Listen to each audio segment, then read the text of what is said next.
નમસ્કાર વિદ્યાર્થી મિત્રો, ચેપ્ટર નંબર 5 હવે આપણે જે અડધો ભાગ બાકી છે ચેપ્ટરનો એ આજે પૂરું કરવાના છીએ. હવે આપણે ચાલુ કરીએ છીએ પેજ નંબર 48 પર last લાઈનથી.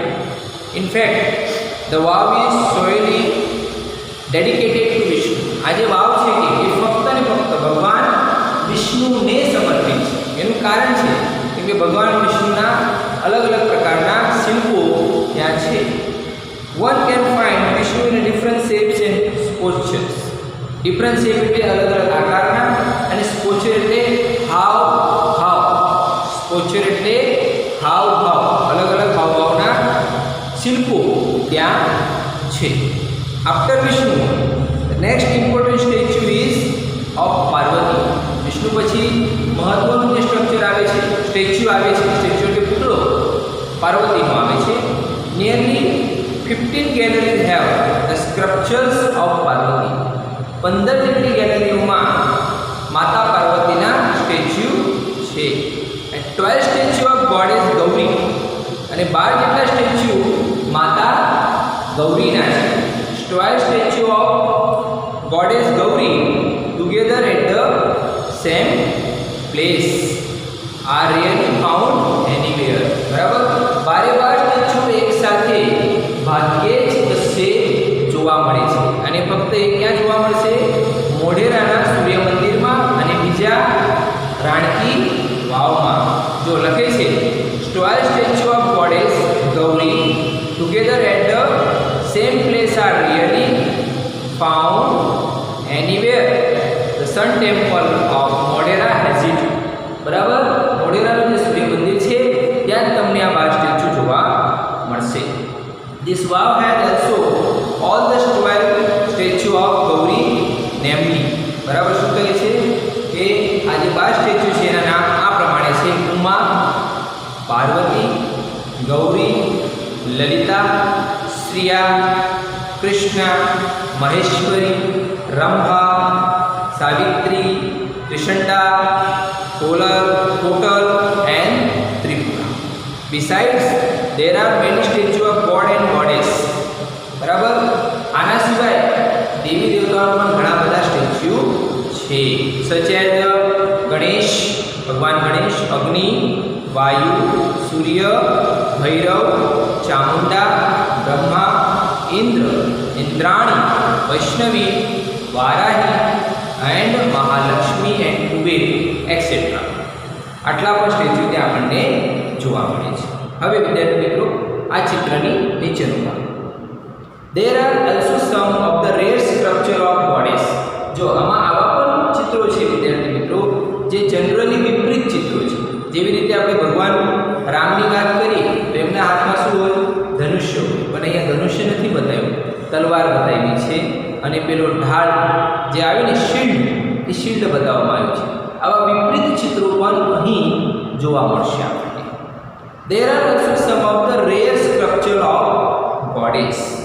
Here are one can find the statue of Lord Buddha with 4 hands. ભગવાન બુદ્ધનું જે સ્ટેચ્યુ છે કેટલા હાથનું છે? 4 હાથનું છે. The statue of Ram with sword and shield. બરાબર, ભગવાન રામનું જે સ્ટેચ્યુ છે એમના જોડે શું છે? sword and shield છે. બરાબર, sword એટલે તલવાર, shield એટલે પેલી ઢાલ. The statue of sun in form of Tapasvi. બરાબર, સૂર્યનું જે સ્ટેચ્યુ છે એ કયા અવસ્થામાં છે? તપસ્વીની અવસ્થામાં છે. કઈ અવસ્થામાં છે વિદ્યાર્થી મિત્રો? તપસ્વીની અવસ્થામાં. અને સૂર્ય ક્યારે તપસ્વી બની શકતો નથી. The statue of Shiv with the beads in his hand. beads એટલે મણકાની માળા. બરાબર, beads એટલે મણકા થાય, મણકાની માળા. ભગવાન શિવના હાથમાં શું બતાવ્યું છે? અહીંયા મણકાની માળા. તો જનરલી આપણે જોઈએ ભગવાન શિવના હાથમાં શું હોય છે? ત્રિશૂળ હોય છે. The statue of Parshuram with soft and gentle expression. The statue of Parshuram with soft and gentle expression rather having hard and stern. જો પરશુરામ ભગવાનનો ચહેરો એનો ગુસ્સો વધારે હોય છે. Hard and stern. હાર્ડ એટલે બહુ કઠણ, સ્ટર્ન એટલે એકદમ ગુસ્સેવાળો. પણ અહીં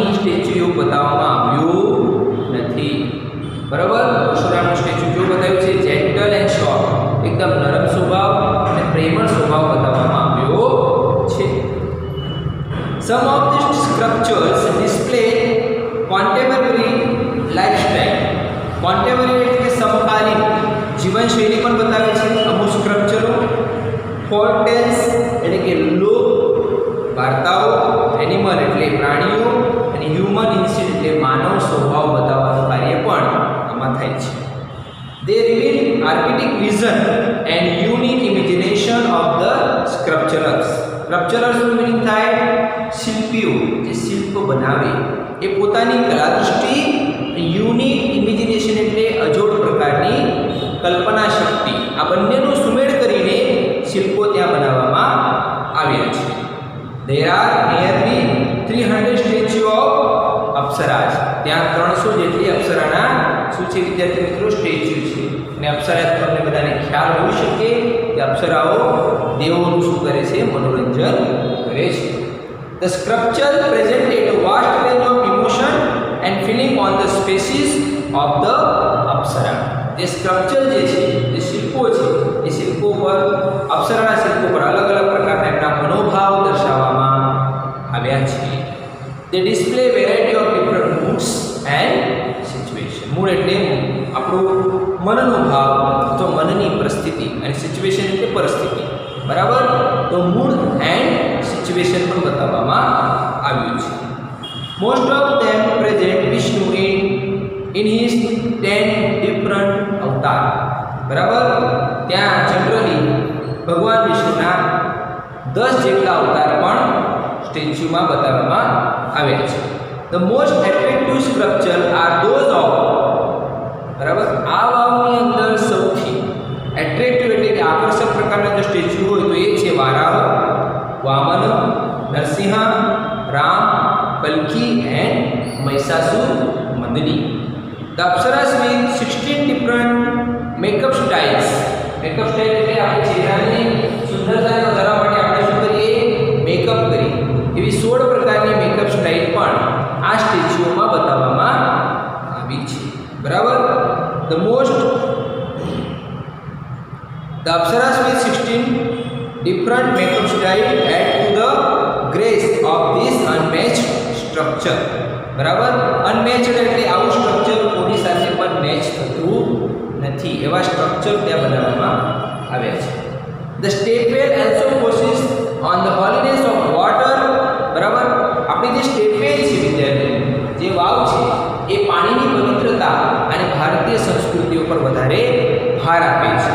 the stepwell also focuses on the holiness of water and its great significance in Indian culture. Indian culture એટલે ભારતીય સંસ્કૃતિ પર વધારે ધ્યાન કેન્દ્રિત કરે છે. The wow is the most developed એટલે વિકસિત, elaborated, બરાબર, ઝીણવટપૂર્વક કરેલું કોતરણી કામ, એન્ડ ઓર્નામેન્ટેડ એટલે અલંકૃત શેનાથી થાય, આ વાવની અંદર જે ઝીણવટપૂર્વક કોતરણી કામ કરવામાં આવ્યું છે એનાથી સંપૂર્ણ વાવ શું થઈ ગઈ છે, અલંકૃત થઈ ગઈ છે. બરાબર. આપણે ડેવલપ એટલે વિકસિત, ઇલાબોરેટેડ એટલે ઝીણવટપૂર્વક, એન્ડ ઓર્નામેન્ટેડ એટલે અલંકૃત. Example of submerge architecture. શું કહે છે કે આ વાવ પાણીની સપાટી જે ખૂબ જ વિકસિત, પાણીની સપાટી ખૂબ જ વિકસિત, ઝીણવટપૂર્વક રચેલા અને અલંકૃત સ્થાપત્યનું, ઝીણવટપૂર્વક રચેલા અલંકૃત સ્થાપત્યનું ઉદાહરણ છે. પછી લખે છે it science the glory of development of stepwell in India. બરાબર. ગ્લોરી એટલે કીર્તિ. એ સમયમાં જે સ્ટેપવેલ બનતી હતી એ સ્ટેપવેલોમાં કીર્તિનું સ્થાન પ્રાપ્ત કરે છે આપણા ભારતીય સંસ્કૃતિમાં. The vav is large and complex type of stepwell. બરાબર. વાવ કેવી છે, મોટી છે, કોમ્પ્લેક્સ એટલે જટિલ છે. It has ornamented panels of structure. Ornamented કરવું એટલે અલંકૃત કરવું. જેવી રીતે આપણે કોઈ દાગીનો પહેરીને આપણે અલંકૃત થઈએ, એવી રીતે આ વાવની અંદર કોઈ સોનાના દાગીના નથી પહેરવામાં આવ્યા છે, પણ એનું દાગીનું છે સ્થાપત્ય, શિલ્પ. જે સ્કલ્પચર જે છે, આજુબાજુની સાઈડમાં જેટલા પણ અલગ પ્રકારના દેવી દેવતીઓની મૂર્તિઓ, નર્તકીની મૂર્તિઓ, અપ્સરાની મૂર્તિઓ, એ તમામે તમામ એનું શું છે વિદ્યાર્થી મિત્રો? અલંકૃત એટલે કે દાગીના છે. જો લખે છે it has ornamented panels of sculpture. It lay buried under the mud due to flood first. Saraswati નદીમાં જ્યારે પૂરનું પાણી આવ્યું ત્યારે પૂરના પાણી સાથે જે કાદવ કીચડ આવ્યો એ કાદવ કીચડમાં 700 વર્ષ સુધી આ વાવ દટાઈ ગઈ હતી. It lay buried એટલે દટાઈ ગઈ. Under the mud એટલે કાદવ કીચડ. Due to flood first. Flood એટલે પૂરનું પાણી. And then vanishing of the river Saraswati. અને જે પૂરનું પાણી સરસ્વતી લઈને આવી હતી પછી એ પાણી ચાલ્યું ગયું અને આખું કાદવ કીચડ ત્યાં ભરાઈ ગયું. It was hidden under the layer of silt. Silt એટલે કાદવ કીચડ. Silt એટલે કાદવ કીચડ. It was hidden under the layer of silt for almost 7 centuries. Century એટલે 100 વર્ષનો સમય. 700 વર્ષ સુધી આ કાદવ કીચડની નીચે દટાઈ ગયું હતું. The Archaeological Survey of India, જેને આપણે કહીએ છીએ ASI, Archaeological Survey of India, ભારતીય પુરાતત્વ વિભાગ. આ વિભાગ શું કરે? જમીનમાં દટાયેલી વસ્તુઓ હોય કે જમીનની ઉપર જૂની પુરાણી જે પણ સ્થાપત્ય હોય, શિલ્પ હોય, નમૂનાઓ હોય, બરાબર, એ બધાનું સંરક્ષણ કરવાનું કાર્ય ASI કરે છે, જેને આપણે કહીએ ASI, Archaeological Survey of India, took a great care to preserve this structure. Preserve કરવું એટલે જાળવણી કરવી. આ સ્ટ્રક્ચરની જાળવણી કરવામાં આવે છે. In February 2013, ASI nominated this wow for the World Heritage Site. 2013માં ASI એ આ વાવને વર્લ્ડ હેરિટેજ સાઇટ, વૈશ્વિક વારસાનું સ્થળ તરીકે શું કર્યું વિદ્યાર્થી મિત્રો? જાહેર કર્યું. With the excellent teamwork by the ASI and state government of Gujarat. ગુજરાતની સ્ટેટ ગવર્મેન્ટ અને ASI ની ટીમે બહુ એક્સલન્ટ કાર્ય કર્યું છે. It got recognized by the UNESCO. UNESCO દ્વારા આ રાણકી વાવને વૈશ્વિક વારસાનો ધરોહર જાહેર કરવામાં આ લોકોએ ઘણું કાર્ય કર્યું છે. બરાબર, જોઈ લેજો સ્ટોરી એટલે ફક્ત ડેડિકેટેડ સમર્પિત, સ્કોચર એટલે હાવભાવ, ગેલેરી એટલે ગેલેરી છે.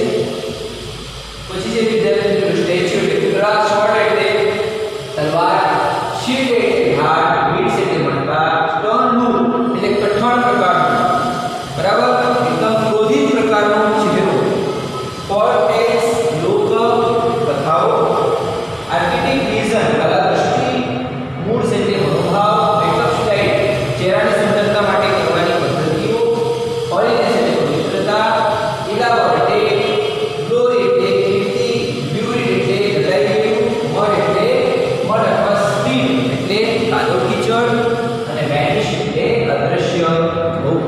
તમારે સૌપ્રથમ શું કરવાનું? વર્ડ મિનિંગ્સ લખવાની, ત્યાર પછી ગ્લોઝરી લખવાની છે અને ત્યાર પછી તમને જે પ્રશ્નો આપવામાં આવશે એ પ્રશ્નના જવાબો નોટબુકમાં લખવાના. આપણી અંગ્રેજી નોટબુકમાં જ લખવાના છે, બરાબર. અને હોમવર્ક બધાએ કમ્પ્લીટ રાખવાનું છે. ટૂંક સમયમાં તમારું હોમવર્ક શાળા કક્ષાએ મંગાવવામાં આવશે, તો પૂર્ણ જ હોવું જોઈએ. ધન્યવાદ.